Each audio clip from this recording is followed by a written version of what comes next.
তো বন্ধুরা, আসসালামু আলাইকুম।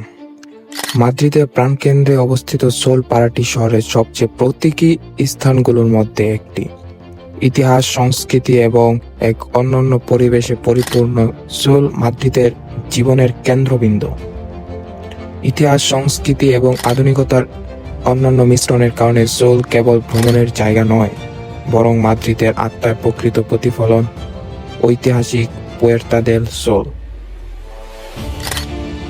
পুয়ের্তা দেল সোল হল এই এলাকা এবং সাধারণভাবে মাদ্রিদের প্রাণ।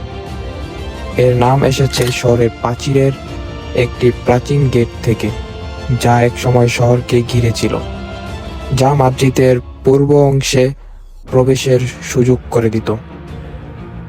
মূলত গেটটি ছিল একটি সুরক্ষিত কাঠামো, যা গ্রাম অঞ্চল থেকে রাজধানীতে আগত ভ্রমণকারী এবং ব্যবসায়ীদের প্রবেশের অনুমতি দিত।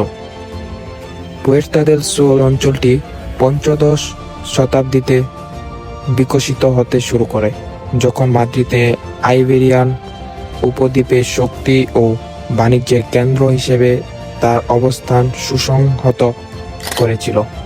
তবে এই অঞ্চলের প্রকৃত উত্থান ঘটে 19 শতকে, যখন এই অঞ্চলটি এবং শহরের প্রধান বাণিজ্যিক ও সাংস্কৃতিক রায়ন করা হয়, নগর সার্কিটের অংশ হয়ে ওঠে। এই সময়ের মধ্যে পুয়ের্তা দেল সোল কেবল শহরের প্রবেশপথ ছিল না, এবং মাদ্রিদের বাসিন্দা ও দর্শনার্থীদের জন্য একটি স্নায়ু কেন্দ্র মিলনস্থলে পরিণত হয়।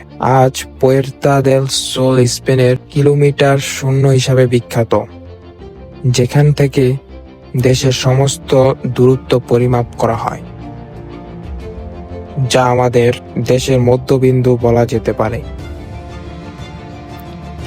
নববর্ষ উদযাপনের সময় এটি একটি জনপ্রিয় স্থান হয়ে উঠেছে, যখন মধ্যরাতে হাজার হাজার মানুষ ঐতিহ্যবাহী আঙ্গুর খেতে জড়ো হয়।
তো বন্ধুরা, আজকের জন্য এখানেই বিদায়।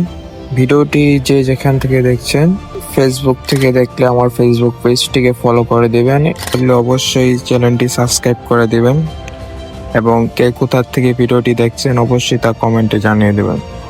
ধন্যবাদ। আজকের জন্য এখানেই বিদায়। আল্লাহ হাফেজ।